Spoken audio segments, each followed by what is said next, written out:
공부하는 빅공남 통계가치 공부해요 21번째 영상 시작하도록 하겠습니다. 오늘의 주제는 차원 축소, 변수의 독립성과 종속성에 대해서 알아보고 그게 수학적으로 어떻게 차원 축소가 되는 건가 시각화하는 영상을 준비해봤습니다. 그래서 다시 한번 말씀드리지만 변수에서 독립변수, 종속변수가 얘기가 나오잖아요. 베리어블에서. 근데 디펜던트, 인디펜던트의 의미가 무엇인지에 대해서 다시 한번 확인해보고 그래서 그게 어떻게 차원이란 말이 나오다가 축소까지 가는가가 좀 궁금하시겠죠? 수학적으로 조금 더 접근해볼 겁니다, 오늘은. 그래서 지난 영상들 여러분들 보시면은 벡터의 독립과 종속, 그 다음에 벡터의 선형결합, 그 다음에 데이터는 벡터다, 벡터와 차원, 선형의기 분석, 뭐 상관계수 이런 내용들을 공부했었는데요. 이런 내용들을 먼저 공부하시고 오늘 영상을 보시면 조금 더 도움이 되실 겁니다. 여러분들 빅공남 채널에서는 유익한 영상 열심히 만들었으니까요. 구독과 좋아요, 클릭 꼭 부탁드리겠습니다. 그러면은 본격적으로 시작하도록 합니다. 제가 이제 이런 문구들을 적어봤습니다. 두 변수가 종속돼 있다 라는 의미는 어떻게 볼 수 있냐면 이렇게 이해할 수 있습니다. 두 변수가 강한 상관관계를 갖는 걸 말할 수 있고요. 그 다음에 강한 상관관계에 있다는 건 두 변수가 어떤 분포가 직선처럼 모양이 나타나는 경우를 가리키고 직선처럼 표현된다는 건 어떤 한 변수처럼 움직인다는 걸 가리킵니다. 그래서 차원 축소로 연결이 되는데 여기서 중요한 거는 어떤 변수가 종속돼 있다는 거는 강한 상관관계가 있을 때를 나타냅니다. 약한 상관관계라는 건 거의 상관관계가 0에 가까울 텐데요. 상관계수라는 건 마이너스 1에서 1 사이의 숫자를 가지는데 그렇죠? 0에 가까울 때는 거의 상관성이 없다고 말하죠. 그래서 두 변수가 종속돼 있다는 거는 상관성이 있어서 직선관계를 가질 때를 나타낸다라고 한번 볼 수 있습니다. 그래서 제가 이제 앞선 영상들을 설명드리면은 일반적으로 이제 요런 데이터들이 어떤 요인들이 이렇게 칼럼 열로 나와 있고 하나의 행은 이제 여러 가지 데이터 샘플이 될 거고 하나하나가 어떤 순서상을 나타낸다. 그래서 그 데이터들은 순서상으로 나타내면 이렇게 실린더 개수가 첫 번째 열, 그 다음 뭐 달린 거리 이런 식으로 벡터로 볼 수 있다. 그런데 두 변수가 독립이냐 종속이냐 그거 의미는 이 열과 열이 어떤 관계를 만족해서 직선의 분포를 가질 때 우리는 종속되어 있다는 말을 하고요. 두 변수가 서로 아무런 상관계수가 없어서 직선의 관계를 찾을 수가 없을 때 상관계수가 0이라고 말을 합니다. 그래서 다시 한번 말씀드리지만 두 변수, 열과 열의 변수와 변수의 데이터끼리 어떤 직선 관계가 있으면 상관계수가 높다, 낮으면 독립이다라는 얘기를 합니다. 그래서 변수가 다시 한번 말씀드리지만 종속되어 있다. 그러면 이 변수가 강한 상관계를 가진다는 것은 직선 관계가 있다라는 식으로 볼 수 있습니다. 그래서 앞선 제가 상관계수에 대해서 아마 14강쯤에 상관계수에 대해 설명을 한번 드렸었습니다. 그래서 상관계수가 1이라는 애들은 거의 다 이런 직선의 분포를 가질 때를 나타내고요. 위키피디아에서 그림을 가져왔어요. 상관계수가 0이면 어떤 상관성을 찾을 수가 없어요. 이럴 때 우리는 독립됐다고 말하고 상관계수가 점점 1에 가까워지면은 0.8 이것도 상관계수가 높죠. 이런 정도가 되면 직선의 분포를 찾을 수가 있으니까 이거는 종속되어 있다는 말을 할 겁니다. 그래서 상관계수가 1일 때는 아예 증가하는 직선, 상관계수가 마이너스일 때는 감소하는 직선, 0일 때는 어떤 상관성을 찾을 수가 없을 때 독립이다. 이쪽으로 갈수록 변수는 종속되어 있다고 얘기를 할 수 있습니다. 그래서 우리가 요인이 세 가지 있는 상황을 살펴보겠습니다. 변수가 첫 번째 요인 뭐 해볼까요? 여기서는 뭐 속도, 여기서는 압력, 뭐 시간, 뭐 이런 식으로 있다고 생각해 보십시오. 어떤 데이터가 이런 세 가지 요인에 의해서 변동이 될 때 벡터로 나타낸다면은 숫자로 나타내면 어떤 순서상이 만들어지겠죠. 그런데 만약에 두 번째 요인에 해당하는 요인과 세 번째 요인, 그러니까 이 요인이 두 개가 어떤 두 개 요인이 상관계수가 마이너스 1 또는 1에 가깝다. 즉 직선관계가 있으면 어떻게 될까에 대해서 알아보도록 하겠습니다. 그래서 다시 한번 이제 시각화하는 영상을 준비해봤습니다. 두 변수가 상관계수가 만약 1에 가깝다는 것은 뭐냐면 한 변수를 x축으로 보고 한 변수를 y축으로 봤을 때 이런 ax 플러스 b 중학교 때 배우던 직선의 기울기랑 y절편을 구할 수 있다는 걸 의미하고요. 오른쪽 그림처럼 이쪽이 만약에 x2 이쪽이 x3라면은 이 순서상으로 요거를 x좌표 y좌표 점을 찍게 되면은 직선의 그림이 나오는 겁니다. 그래서 아하 이 두 변수의 요인이 상관계수가 1에 가깝다는 얘기는 이런 식으로 직선으로 표현할 수 있다는 얘기를 할 수 있고 다음과 같이 나타낼 수 있다고 표현할 수 있습니다. 그래서 다음 요인을 이렇게 쳐다보게 되면은 예를 들어서 제가 하나 들었는데요. 이거의 기울기가 2고 y절편이 3이라면은 이런 식으로 y는 2x 플러스 3으로 쓸 수가 있겠죠. 그래서 만약에 y는 2x 플러스 3으로 산 상태 이런 상태에서 한번 어떻게 차원이 축소되는지 한번 알아보도록 하겠습니다. 그래서 두 변수가 만약에 상관계수가 1에 가깝다는 거는 이런 식으로 직선처럼 쓸 수 있고 그렇다는 얘기는 얘에다가 만약에 2배를 하고 더하기 3을 하면 전체적으로 이런 분포에 가깝다는 얘기죠. 그러면은 x3를 이런 식으로 바꿀 수가 있어요. 그죠? 삼각계수 없다는 건 직선이고 1차식으로 바꿀 수 있으니까 다음과 같이 쓸 수 있습니다. 그래서 아하, 이런 벡터를 조금 더 요인을 쪼개보자, 어떻게 성분을 분석해볼까 라고 생각을 하게 됐고, 다음과 같이 예를 해봤습니다. 그래서 이렇게 예를 해볼게요. 지금 이걸 어떻게 이해하면 좋냐면 이 숫자들을 각각 따로따로 보게 되면은 이거의 합으로 볼 수 있어요. x1 벡터라는 거는 이렇게 합치면은 이 숫자가 나온다고 볼 수 있고요. 여기는 이렇게 합치면 생각할 수 있고, 세 번째 딱 00을 만들면 이걸 합으로 쓸 수가 있어요. 그죠? 각각의 합으로. 이렇게 되면은 또 이제 뭘 해볼 수 있냐면 이 벡터는 요 x1을 앞으로 뺄 수가 있어요. 그 다음 요 x2를 1로 만들면서 곱했다고 생각할 수 있거든요.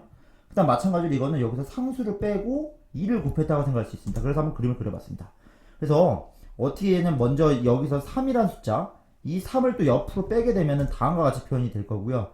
이 상태에서 상수만큼을 다 곱한 거로 앞으로 뺄 겁니다.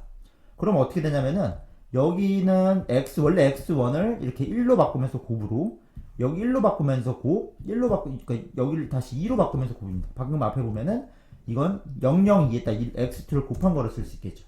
그래서 이제 이런 상황이 왔는데 여기 보시면은 상수배만큼 늘어난 게 같은 x2죠. 그래서 이걸 묶을 겁니다. 그래서 여기를 묶어보면은 다음과 같이 x2를 묶어서 더하기를 쓸 수가 있을 거고요. 이렇게 쓰게 되면은 여기가 어떻게 바뀌냐면은 012로 바꿀 수가 있습니다. 그래서 다음과 같이 012 숫자로 바꿔지게 됩니다. 그래서 여러분들 이제 이 식을 보시게 되면은 요렇게 100과 01, 그러니까 결론은 앞에서 제가 말을 좀 빨랐던 것 같은데요. 다시 한번 상세히 설명드리면은 얘는 결국에는 첫 번째 걸로 떼내면은 다음과 같이 쪼개지고요. 이거는 바깥으로 빼내면 요렇게 쪼개질 거고, 근데 중요한 건 여기서 012가 나온 이유는 이걸 묶어버린 겁니다. 그래서 012에다가 요걸 묶어서 나오면 요런 숫자가 되고, 뒤에 3은 003으로, 여기 3이네요.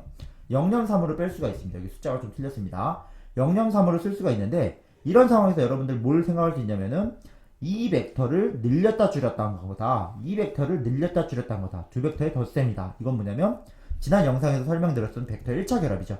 그래서 아하, 원래는 좌표가 몇이죠? 3개니까 3차원입니다.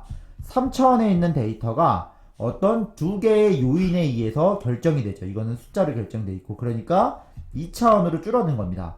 그래서 어떤 두 변수가 상관계수가 높다는 거는 한 변수를 직선처럼 다른 변수를 쓸 수 있고, 그렇게 된다는 거는 다음과 같이 이렇게 식으로 쓸 수 있다는 걸 의미합니다. 그래서 이렇게 그 관계를 나타내게 되면은 다음과 같이 한 변수가 실질적으로는 3개의 벡터가 있는 게 아니라 상관계수가 높아지면은 하나로 표현이 된 거고, 실제로는 2개 있는 거랑 같은 효과다. 그래서 1차 격으로 만들어진 거라고 볼 수 있기 때문에 좀 평면을 이루어지는 것처럼 차원이 축소됐다고 얘기를 할 수가 있습니다. 아시겠죠? 그러면은 지금까지 이해한 거를 기반으로 5개의 변수 중에서 2개씩 강한 상계가 있다면 어떻게 생각해 볼까요? 그래서 이제 이런 생각을 해봤습니다. 아하, 이렇게 5개 5차원 변수가 이렇게 있는데요. 여기서 만약에 2개씩 이렇게 상관계수가 높고 상관계수가 높다는 거는 각각 예를 든 겁니다. 두 변수가 직선의 상관계수를 갖고 두 변수가 직선의 상관계수를 갖는 겁니다. 그런 식으로 이해를 하면은 직선의 상관계수를 이해할 수 있는 거고, 이 상황에서 이거를 다시 쪼갤 수 있습니다. 어떻게 쪼갤 거냐면 팁을 먼저 드리자면은 이거 하나와 이거 2개와 이거 2개를 묶고 상수를 뺄 겁니다. 벡터를. 그래서 이렇게 쪼갠다는 거는 어떻게 이해할 수 있냐면 방금 말씀드렸듯이 요 첫 번째 벡터 x1은 x1 곱하기 100으로 바꿀 수 있고요. 그 다음에 여기는 어떻게 묶으냐면 이렇게 묶을 겁니다. 그래서 x2 곱하기 011, 00으로 바꾼다는 얘기는 이렇게 2개만, 요 숫자는 남겨둔 상태에서 이걸 곱했다고 생각할 수가 있어요. 아시겠죠? 그 다음에 이제 어떻게 생각하냐면 여기 x4가 그대로 있고요. 근데 만약에 둘의 강한 상계라면 이거를 x4로 표현할 수 있을 거고, 직선의 관계가 있으니까요. 그래서 2개를 묶어서 00013으로 묶을 겁니다. 그래서 00013에 얘로 묶어내고 나머지 숫자 1과 5를 뒤로 빼게 되면은 다음과 같이 만들 수 있습니다. 어떤 상수에 해당하는 거죠.